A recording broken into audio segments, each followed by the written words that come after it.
la misma celda o del mismo andén. Con dos que alcancen el tope de la subasta, con dos que bailen sin casa en el mismo tren, con dos que resulten ser de la misma casta, solo con dos que entre tantos ecos se digan quién, con dos que se nos parezcan en la canasta, con dos que tengan el alma como de 100, con dos que se quieran bien, con dos que se quieran bien, con dos que se quieran basta. Muy buenas noches. Estamos en Con dos que se quieran tres, ahora aquí en los históricos estudios del EDEM. Hoy nos acompaña, lo conocí siendo un jovencito, un jovenzuelo. Hoy es uno de nuestros más grandes actores de cine, de teatro, de televisión y hasta radio. Ha hecho. Cuando yo lo conocí, él era custodio de un lugar donde yo ensayaba con mis músicos, hace muchos años. Y siempre me llamaba la atención aquel muchacho, buen mozo, que siempre era el custodio de la sala Rita Montaner y a la misma vez estaba siempre leyendo y siempre estudiando.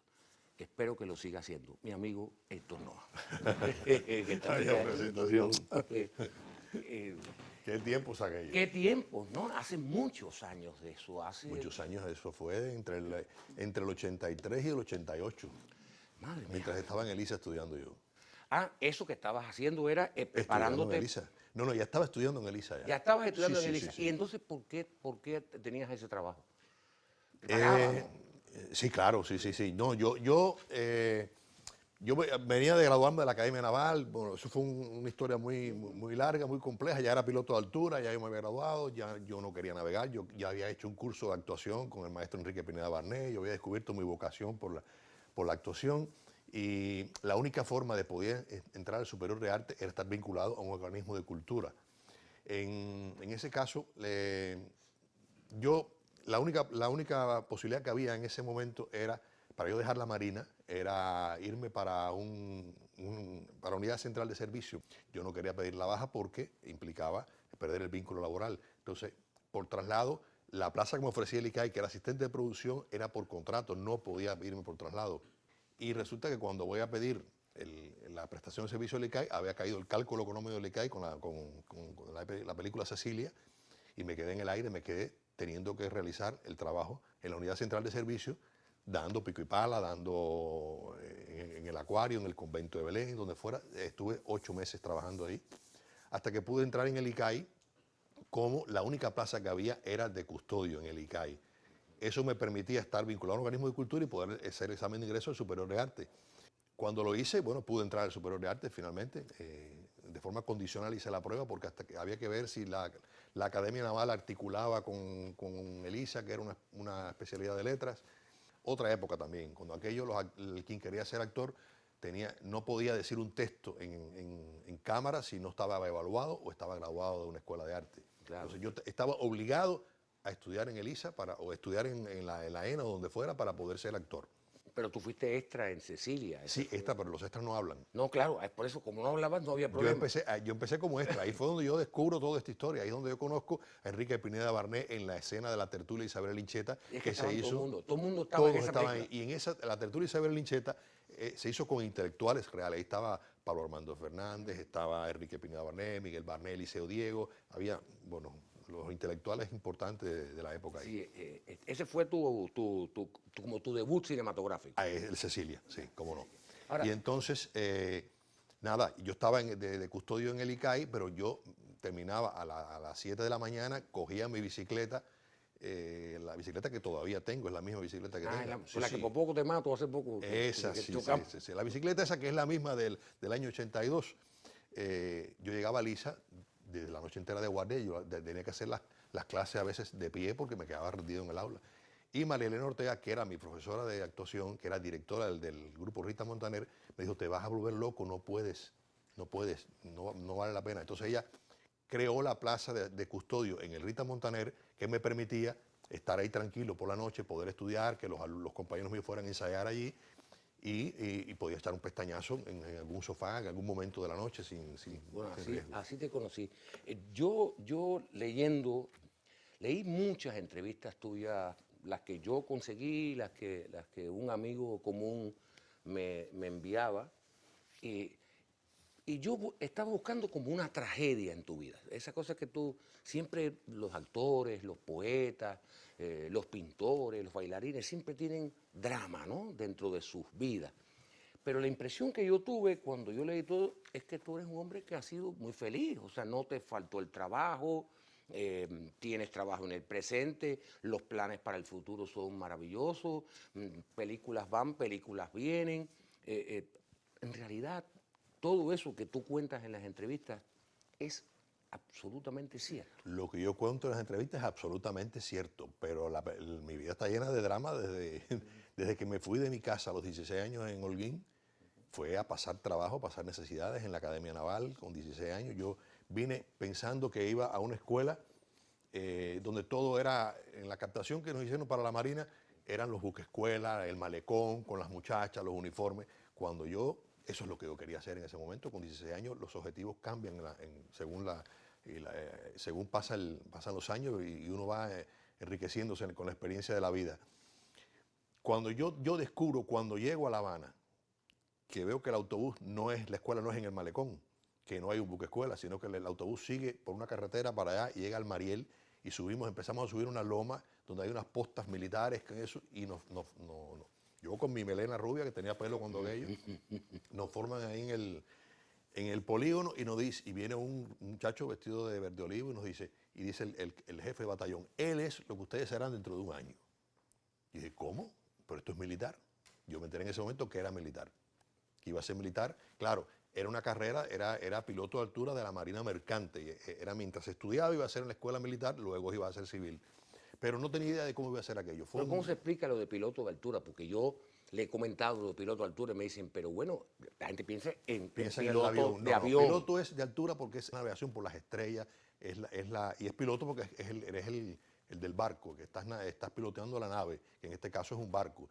De hecho, yo creo que a los pilotos de avión no se le dice pilotos de altura. No, sería una redundancia. Sí, claro. Si eres piloto y no estás en la altura, esto sería una cosa... tú dices que eres de Holguín. ¿Cómo tú recuerdas tu Holguín, el tuyo? Hasta los 16 viniste para La Habana. Sí, yo recuerdo, tengo una infancia creo que muy feliz en cuanto como niño. Fui un niño feliz en ese sentido, a pesar de las dificultades familiares, de separación de mis padres y eso. Circunstancias especiales, le llamas tú. Circunstancias especiales, digamos, sí. Fue muy Una fino. familia, pero tenía muy buenos tíos, unos abuelos adorables y recuerdo una infancia llena de juegos, sin limitaciones de tienes que estudiar. Yo no recuerdo estudiar cuando siempre sacaba muy buenas notas, pero no recuerdo esa cosa de que hay que hacer tareas y tareas y tareas y tareas, ese agobio que yo siento ahora en los niños que tienen que hacer muchas tareas. No, yo estudiaba, era muy buen alumno en la escuela y recuerdo libertad absoluta como niño y como adolescente en la vida. Resuelta casi todas las cosas. No era la época en la que tú necesitabas, digamos, cosas materiales para ser feliz. Habían otros valores también en ese sentido. La preocupación era estar bien en la escuela, irte de vacaciones, que tu familia tuviera la comida, la ropa elemental, porque tampoco había esa cantidad. Era una época de muchas, digamos, limitaciones en cuanto a las cosas materiales, pero estaban resueltas otras cosas. Tú dijiste hace un ratico, y me llamó mucho la atención, al principio, cuando yo tenía una melena rubia larga, cuando tú te miras al espejo, porque te están maquillando, porque te estás afeitando, ¿cuál es la diferencia entre lo que tú ves hoy y lo que tú veías ayer? Cuando te miras en el espejo, ¿qué es lo que tú ves? Cuando yo me miraba en el espejo cuando era joven, tenía los 20 y pico, los 30 y pico, yo nunca me consideré un tipo ni atractivo, ni nada, te lo juro, nada de eso. Qué raro porque lo eres. Bueno, pero gracias, pero yo no lo sentía. Yo veía que sí tenía una aceptación en la calle muy acusada. Y incluso a veces era acosado en ese sentido. Pero yo era un tipo siempre con muchas inseguridades. Cuando yo me miro en el espejo hoy, veo que han pasado muchos los años, por supuesto. Sin embargo, tengo una tranquilidad que te da la seguridad de que tú has logrado objetivos en la vida que no pensaba que ibas a lograr. Y eso te da, digamos, la serenidad de que no importan los años, porque cada año tiene su encanto, cada año tiene digamos, sus ventajas. Y lo que tú pierdes, por un lado, el pelo que tú pierdes, lo ganas si te has logrado cultivar la mente y cultivar, digamos, el espíritu, eso es algo que te das cuenta que no es importante.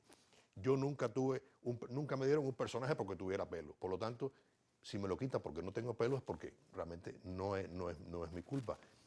Y de hecho, en trabajos, ahora en este momento, yo he planteado la posibilidad de usar como se usa en Hollywood, como se usa en España también, ponerme pelo, y los directores no quieren. Porque dicen, no te hace falta. No te hace falta. Tú decías en tu respuesta anterior los objetivos de tu vida, que era lo que tú mirabas en el espejo. ¿Cuáles eran entonces los objetivos de tu vida? O sea, porque primero era venir a La Habana a estudiar en una academia naval que no resultó tu sueño.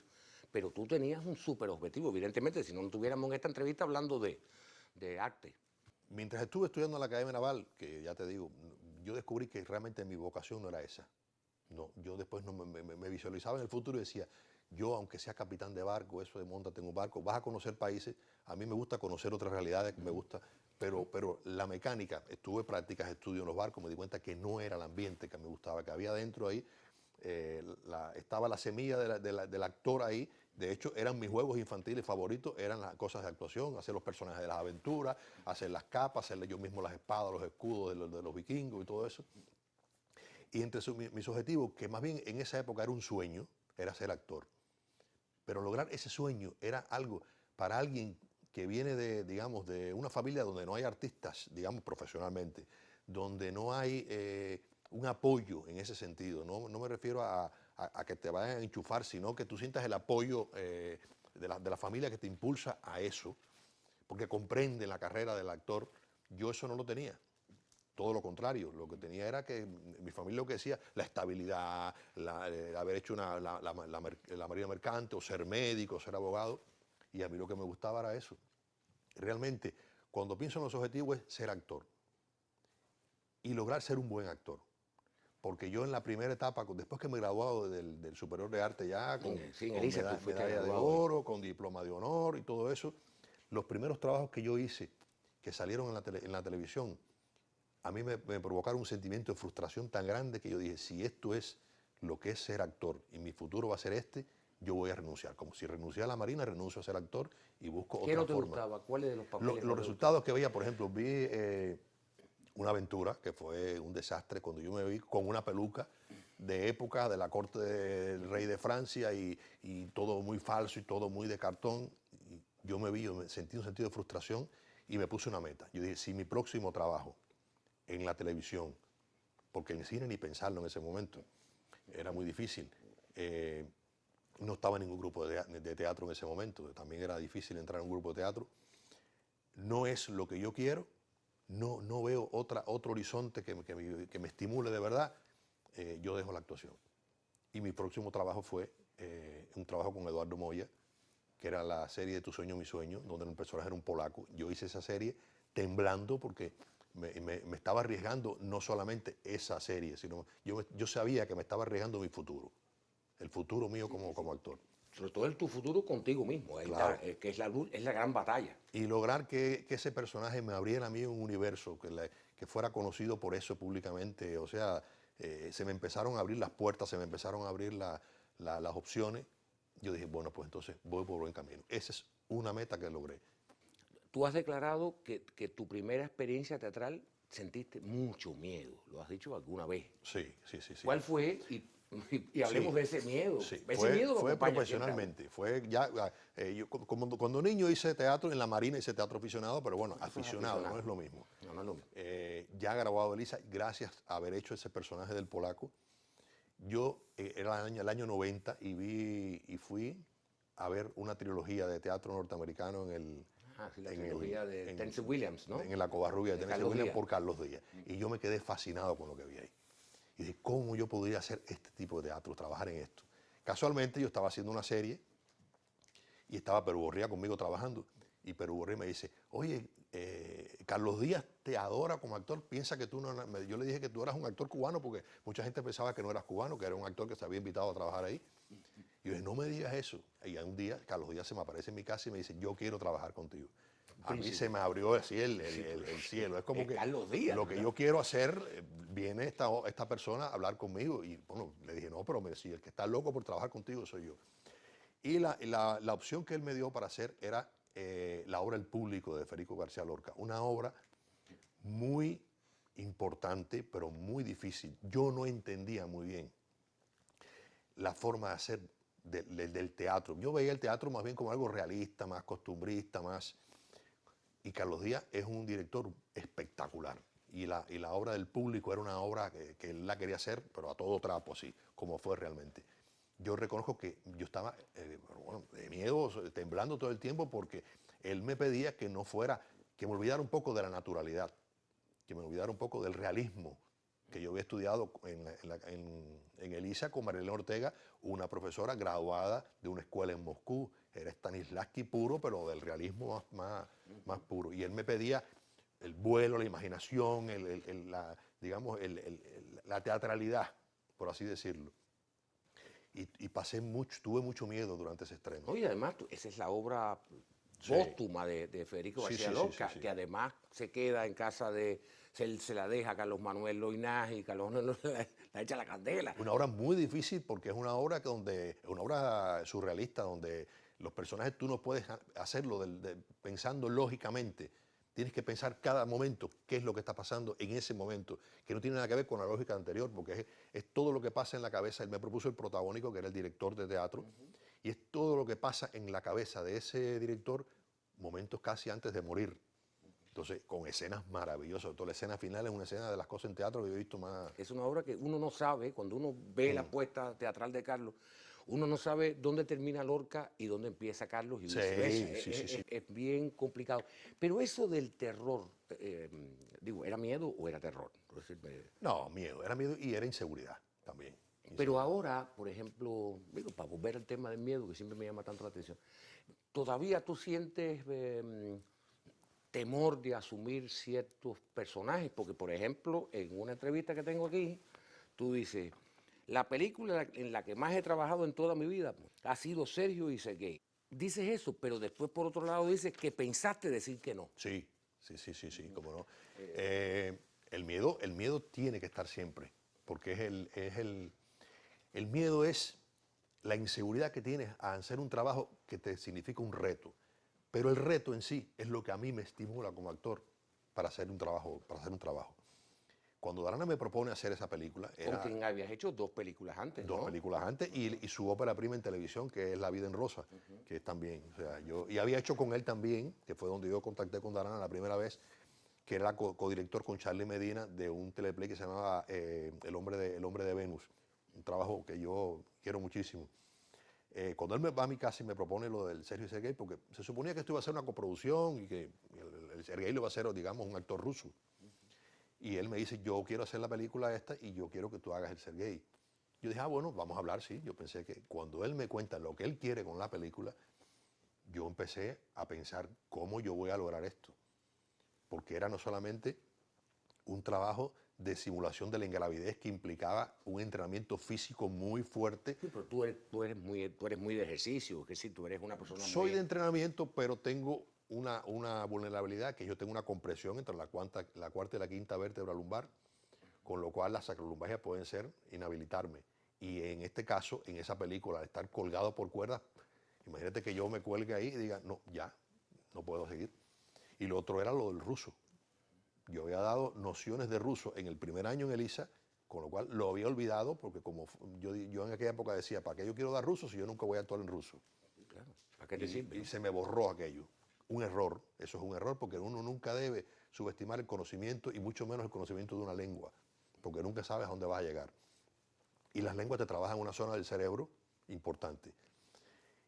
Esa noche yo me puse a leerme el guión, me puse a reflexionar sobre todo y me entró una angustia y dije, yo no voy a poder hacer esta película. Yo no puedo hacer quedar mal a Darana, porque era hacer creíble un cosmonauta soviético. ¿no? Y además hacer quedar claro que no solo, sino defraudarlo. Sí, Un defraudarlo hombre sobre un todo. hombre un que hombre había confiado claro. tanto en ti. Yo miré el reloj, eran las 11 y pico de la noche, digo, ya no puedo llamarlo y decirle que no. No puedo llamarlo. Bueno, mañana lo llamo a primera hora y me acosté a dormir, no dormí, me desperté por la madrugada con un sobresaltado así y pensando, y digo yo, pero ¿cómo es que yo no voy a aceptar a este personaje si yo toda mi vida lo que me han interesado son los retos? Y él me está poniendo en la mano un reto, posiblemente el más importante hasta ahora que he tenido como actor. Y si él está confiando en mí, ¿por qué yo no voy a confiar en mí mismo? Lo que tengo que hacer es cambiar el chip inmediatamente y empezar. Y eso fue lo que hice por la mañana, ya con otra energía, a empezar las clases de ruso. Fueron 5 meses de clases de ruso, los entrenamientos en gimnasio, para luego tener el entrenamiento en Barcelona de cuerdas. 3 semanas antes de empezar la filmación, entrenamiento de cuerdas colgado en un arnés ahí, porque tenía que estar disponible para estar 8 horas colgado. Claro, no siempre son 8 horas, son el momento de las tomas. Pero, y ese fue un miedo que me duró hasta el estreno de la película. ¿Y cómo se portó la columna? Perfecto, se me portó tan bien que yo me quiero comprar un arnés. O sea, Sí, no, porque se me estiró. Cuando yo hice así, el primer día que llegué al entrenamiento de cuerda, yo dije, cuando me levanten, voy a decir que me bajen y voy a estar virado, que me manden un avión para Cuba otra vez. Nada, aquello sí me hizo así, se me estiró la columna, se me empezó a estirar la columna y a mí se me quitaron todas las crisis de esa columna. has hablado de inseguridades, hablaste de miedo, pero tus respuestas son concisas, seguras, estables. ¿Tú te autoanalizas? ¿Sabes? No, para nada. Yo no soy un hombre seguro, aunque yo sé que transmito mucha seguridad. Mucha seguridad. Yo he estado muriéndome, temblando así, antes de salir de escena o incluso en escena, y me han dicho, y yo después cuando digo, no, pero es que yo no, y la gente, no, estás súper seguro, es que tú te transmites mucha seguridad. Es un problema de, no sé si de hermetismo, si ya es de mecanismo psicológico de preparación, de relajación para determinadas circunstancias, pero ahora mismo yo estoy muy nervioso porque estoy en una entrevista contigo, que he visto casi todas tus entrevistas. Estoy entre amigos realmente. Sí, todas las personas que trabajan aquí te conocen, has trabajado con todos. Digo, en fin, bueno, pues si estás nervioso no se te nota, está buenísimo eso. Cuando tengas un curso de actuación me lo das. Tú has trabajado mucho y lo nombraste al principio de la entrevista. A un ser que yo conozco muchísimo también, un hombre no solo talentoso, o sea que ya es obvio, que es Enriquito Pineda Barnés, con quien tú has trabajado también, has hecho trabajos importantes, en algunos casos arriesgados. Háblame de Enriquito y háblame de Verde Verde. Sí. Porque digo, has trabajado en más películas de Enrique, ya lo sé, pero Verde Verde. Sí.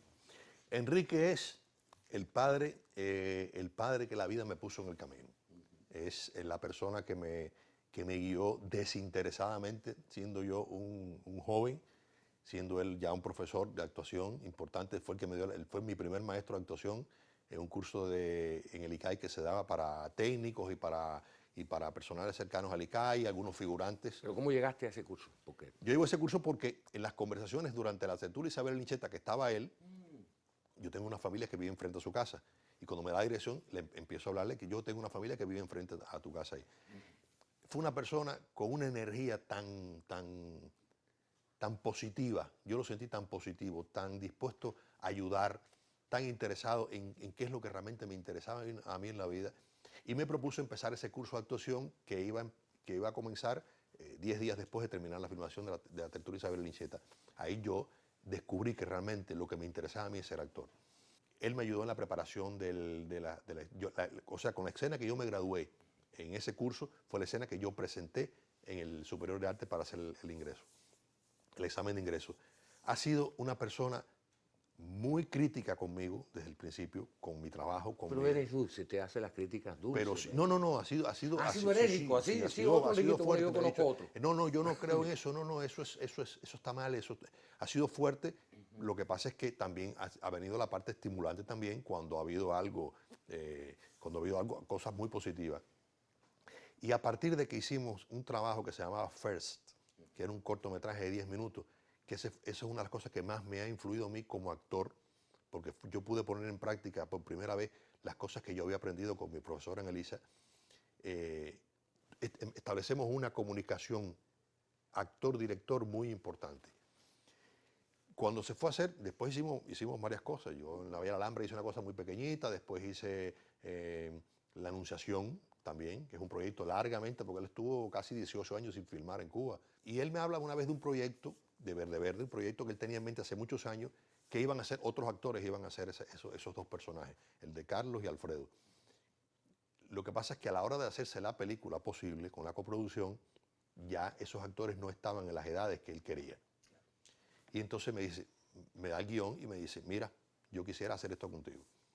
Era un guión muy, sí, muy arriesgado. Y muy duro. Muy duro, porque es una película que no es una película complaciente ni con los heterosexuales ni con los homosexuales. Es una película que es dura, que ha sido criticada por unos y por otros y bendecida por unos y por otros.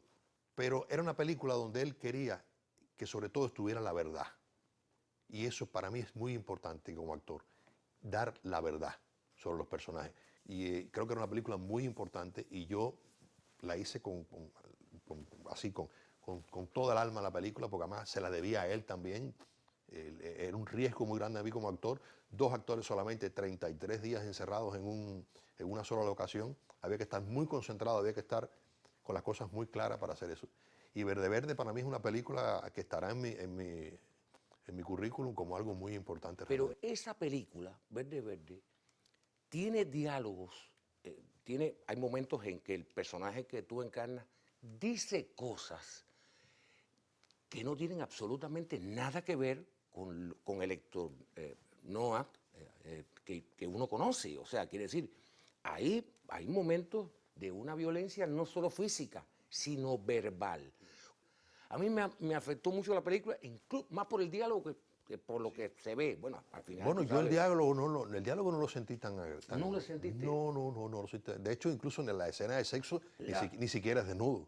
No. Que hay gente que dice, no, porque cuando se desnuda. No sé qué vieron, qué película vieron, es otra. No, es la que tiene en la cabeza la gente, porque cada uno se hace su película. Sí, se hace su película. Imagínate tú, para mí ha sido, creo que más difícil hacer de violador o darle 2 galletas a una mujer o En Yarini. en Yarini, por ejemplo, ahí ese personaje de Rosendo en Los Dioses Rotos es mucho más duro y tiene unos diálogos mucho más difíciles. Yo, como actor, me siento capacitado para, una vez que tú entiendes la psicología del personaje, porque si tú no entiendes un texto y no entiendes el por qué se está diciendo, no entiendes de la forma visceral, si eso no te brota del alma, no eres capaz de comprenderlo, no eres capaz de convencer a nadie de lo que estás diciendo. Incluso en una película como un personaje tan terrible como el que acabo de hacer con Alejandro Gil en el fusilamiento de los 8 estudiantes de medicina, que yo hago el capitán de los voluntarios, que son el tipo que mueve todos los hilos para los textos que dice ese personaje. Son terribles porque lo que haces es lo más abominable del mundo. Sin embargo, tú tienes que buscarle la justificación que siempre la tiene cualquier personaje. El fascista más fascista tiene una justificación, humana, aunque es terrible lo que está haciendo, para poder actuar, porque si no es un psicópata. Y en este caso de Verde Verde, el personaje es un personaje que solamente está buscando el amor para compartir su soledad con alguien. Es un hombre que está buscando, lo que pasa es que lo está buscando en un camino completamente equivocado. Es mediante la promiscuidad, es buscándolo en lugares sórdidos, es buscándolo, digamos, usando los mecanismos más terribles de seducción, sabiendo que la otra persona puede ser alguien peligroso. ¿Por qué? Porque también está el hecho de que socialmente es a lo que lo lleva. Es difícil en ese sentido. Pero para mí no fue. Yo Verde Verde lo que recuerdo como difícil era lograr la progresión dramática de lo que está pasando en la película, que se supone que es en una noche, solamente en una noche, durante 33 días. O sea, eso para mí es lograr dónde terminó esta emoción para empezarla mañana o dentro de una semana, ahí mismo. Sí. Entonces, eso es lo que era difícil. Tú en una época, no sé si todavía compartes tu residencia en España y aquí, no sé cómo es. Sí, todavía. Todavía estás allá y aquí. Sí. ¿Qué te empezó o qué soñaste que te podía dar España que no te estaba dando tu vida? Estoy hablando profesional, por supuesto. Yo llegué a España en el año 98 gracias a Carlos Díaz, a la gira del Público y de Calígula. Yo fui con Calígula y con el Público, haciendo los 2 personajes. Yo tenía la ilusión y el deseo de como actor tener ya, digamos, o probarme en otros lugares, probarme en otra dinámica. Tenía una sensación de tristeza con respecto a mi trabajo como actor aquí, porque aunque hacía muy buenos personajes, era muy triste. Por ejemplo, yo hacía una coproducción como Mambí, un personaje que me había dicho el director, los hermanos Ríos, que son canarios, que había sido escrito para que lo hiciera Javier Bardem, para mí el actor más importante que tiene España. Y me ofrecían ese personaje, que es un personaje muy bueno. Y era terrible que en ese momento nosotros, los actores cubanos, estando en protagónicos, estando digamos, ahí, al duro con cualquier actor, incluso no siendo estrellas allá en España, éramos como subestimados profesionalmente. Y mal pagados. Mal pagados. El hecho de irme para España y ver que allí yo era respetado por mi trabajo, y yo llegué a España, tuve la suerte de empezar de una vez, una semana antes de que terminara la gira, ya yo estaba con un contrato para protagonizar una serie que estaba en televisión española, y estuve 1 año y medio protagonizando esa serie que se llamaba Calle Nueva, y que a mí se me pagara como un actor, digamos, protagónico. Eso para mí fue muy importante descubrir que bueno, que como actor, no solamente tú por lo que aportas ahí también, tú también recibes, y eso es muy importante. Tampoco abandonaste. No, y aún así yo perdí mucho trabajo en España por venir a hacer cosas aquí, incluso mal pagadas o como fuera, porque este es el sitio natural mío. No, este es tu patria. Este es mi patria, este es mi sitio natural, este es mi público y natural. Es tu público natural. Y yo realmente tengo que decirte que soy muy dichoso con eso, porque siento respeto, admiración, mucho cariño en la población. Nunca he sentido un comentario negativo para mí en la calle, todo lo contrario. No lo tienes. Ni siquiera con una película como Verde Verde, que es un tema tan difícil. A mí, algunos que me han dicho, oye, Acere, tú eras mi ídolo, no, coño, ¿cómo haces eso? Madre Santa. Bueno, pues que, mira, eso también está ahí, es importante hacerlo. Claro, también. Y mañana habrá otro, y haces un asesino, no eres, y otro, bueno, en fin. Ahora, ¿cuánto tú proteges tu vida personal de la fama y de la popularidad que tú has ido ganando año tras año, año tras año? ¿Cuándo dejaste de ser Héctor Eduardo y te diste cuenta que Héctor Noa estaba teniendo un resultado y que tenías que poner una pared entre tu vida privada, tu vida personal y tu vida pública? No creo que se trate de poner una pared, se trata yo siento que hago mi vida normal. Hago mi vida normal y... ¿Cuál sería una vida normal para ti, por ejemplo? Pues... La tuya, por ejemplo. ¿Cómo sería tu vida normal? Mi vida normal, mira, lo más difícil para mí en la vida normal es que la gente no entienda que un actor que hace unos personajes de clase, un personaje como Rosendo, un personaje como el polaco, no entiendan que uno es un ser humano que tiene las mismas necesidades y a veces más que cualquier ciudadano. Que te vean en el agro, que te vean en el... Yo estuve haciendo una reparación en mi casa hace como un par de años ahí, y yo andaba con la carretilla de mezcla y veo un señor que está así en la esquina de mi casa, así, mirando para allá, y me miraba a mí y dice, ¿dónde está la cámara? Digo, ¿cómo la cámara? Y dice, ¿usted no está filmando? Y digo, no, esto es mi vida. Entonces, eso es más difícil porque no entiende la gente que como actor tienes que hacer la misma cola, tienes que ponerte en la cotidianidad, que a veces no es muy buena para nosotros aquí, porque es un país que tiene muchas deficiencias en ese sentido, que estás obligado a convivir, que te molestan los ruidos del vecino, que te molestan los escándalos de la otra, y eso para mí es más difícil que hacer tu vida normal, de levantarte, de ir aquí, de montarte en un avión, tiene sus cosas buenas también. Porque a veces la gente dice, no pase usted. Claro, eso es muy lindo. Pero eso es muy lindo. Eso se llama gentileza de un pueblo que ama a sus artistas. Yo quería terminar nuestro diálogo, nuestra conversación.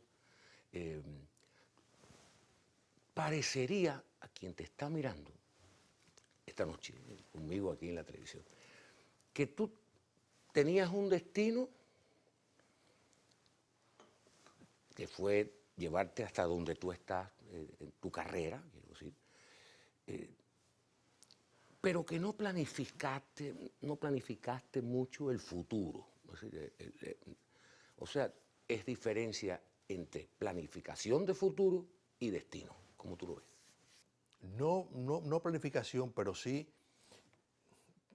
tú logras cosas a veces en la medida en que tú eres capaz inteligentemente saber cuáles son los pasos que tienes que dar. Yo sabía que ese viaje a España me podría a mí abrir una puerta grande. Eso es planificación. Eso es planificación, pero que se diera era difícil. Era destino. Tiene que ver mucho el destino. Conmigo yo creo que tiene mucho que ver también el destino, porque tampoco era fácil que a mí me saliera un protagónico en España estando allí. ¿Tan rápido? Tan rápido. Pero tiene que ver con que mientras algunos compañeros del grupo mío estaban en otras cosas allí en España, comprando y cantando la Guantanamera hasta las 4 de la mañana, tomando cerveza, yo estaba imprimiendo currículum, imprimiendo fotos, entregándolo aquí, entregándolo allá, y uno de esos, o sea, sembrando semillas. Porque uno tiene que sembrar las semillas para que un día la matica salga y florezca o no, puede que no nazca la semilla esa, pero si en la medida que tú estás sembrando semillas, alguna tiene que salir.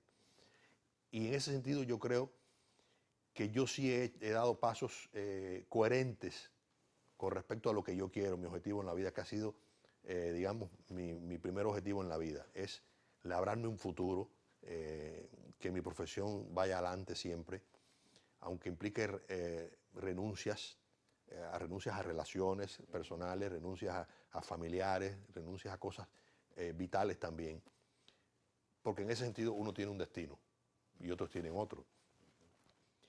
Creo que para mí es importante, porque yo siempre he dicho que si te fijas en mi éxito, fíjate también en mi sacrificio. He sacrificado muchas cosas para lograr eso y no me he mantenido en la utopía de que las cosas van a llegar. Yo creo que las cosas hay que ir a buscarlas también. Puedes que no llegues a alcanzarlas, pero es importante que trabajes. Y es importante que trabajes mucho, que estudies mucho, no solamente cuando estaba estudiando en el ISA, que tenía que todas las noches estudiarme las escenas, estudiarme el plan de estudio. Es diariamente estudiar mucho los comportamientos humanos, diariamente es estudiar a los demás actores, ver qué es lo que está pasando en el mundo y hacer todo lo posible, porque eso es lo que decía Stanislavski, el ser humano logra por lograr su objetivo en la vida. Uno, todo lo que hace en la vida tiene que ser encaminado a ese objetivo, si no, no lo logras. Entonces, sí está el destino también, porque el destino te hace que se te abra un camino o que logres determinadas cosas. Y en ese sentido, sí, creo que sí. Bueno, a ver, Héctor, ¿cómo te digo? ¿Cómo tú te llamas en realidad? Mirando, diciéndole a la gente, ¿cuál es tu nombre? Déjame decirlo, a ver, que sí, prometo que es la última vez que lo voy a explicar. Sí, pero es que yo nunca lo he escuchado, Mira, por ejemplo. yo me llamo Héctor Eduardo Suárez Noas, con S, Noas. Noas. Yo cuando empecé como Héctor Suárez Noas. Ya en el segundo trabajo me pusieron Héctor Eduardo, en el otro Héctor Suárez. Cuando yo llego a España en el año 98, que me hago miembro de AISGE, que es la sociedad gestora de los derechos de imagen de los actores, me dice, mira, tenemos un problema con usted, y es que usted aparece como si usted fuera 3 o 4 actores a la vez. Puse en Google el nombre, no hay otro Héctor Noas en el mundo, bueno, dedicado a la actuación, quiero decir, y es un nombre corto y que suena bien, Héctor Noas. Lo que pasa es que aquí me le quitan la S a veces. Sí, entonces Noas. tengo premios, caricatos, distinciones. Oye, yo lo tengo bien. Ah, qué bien. Yo lo tengo Es bien. Noas con S. Bueno, ha sido para mí una delicia y un aprendizaje. De eso se trata estas entrevistas. Y ya que estamos hablando del futuro, en el futuro no nos vamos a ver demasiado, porque yo no soy actor y que yo sepa, tú no haces discos. O sea que las posibilidades de encontrarnos, pero esperemos que el destino juegue a nuestro favor y nos veamos con mucha más frecuencia. Muchas gracias a tú. A ti.